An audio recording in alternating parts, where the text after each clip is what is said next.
let's talk salvation within the specific religious cult that I grew up in.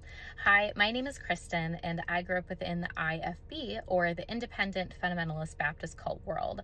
I was actually thinking about this the other day because a lot of the Duggar stories that are going on right now, a lot of the platforms are talking about how multiple of the older children within the Duggars were saved multiple times. They did the sinner's prayer when they were younger, and then they were saved as a teenager later in life because they felt like they truly didn't have salvation or a walk with God. And why is that? I actually had the same story. I got saved probably a total of at least 3 times, the last time being a teenager.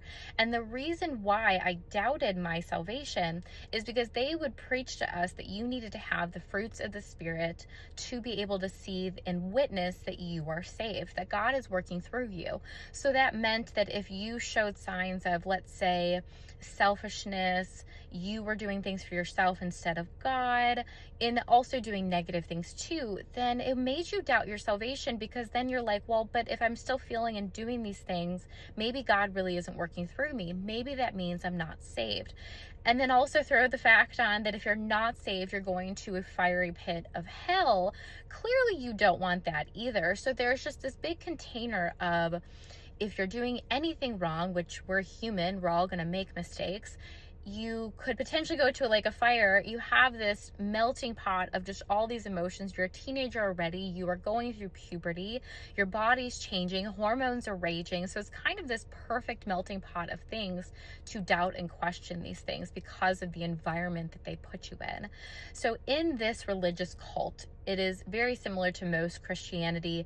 You pray the sinner's prayer, you accept God into your heart, you then are baptized in a public setting, and that's kind of a public way of announcing that you are born again in Christ and you're a new creature.